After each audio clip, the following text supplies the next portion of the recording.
It's time to replace the 9-volt battery in your Defibtech Lifeline AED to ensure it is always ready for rescue. Press the orange button on the side of the AED to remove the battery.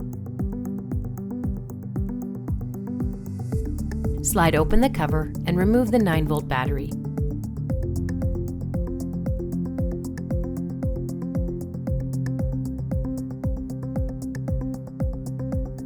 Replace with new 9-volt battery. Slide the battery back into the AED. The AED will begin its self-test and say, "Performing battery pack self-test. Battery pack OK."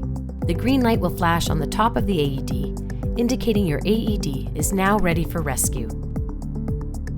Your new 9-volt battery will be good for 5 years from the date of install. Special note: if the AED is older than 2018, the 9-volt battery will last 6 months. Action First Aid's AED tracking tool, Ready for Action, will help you keep your records up to date.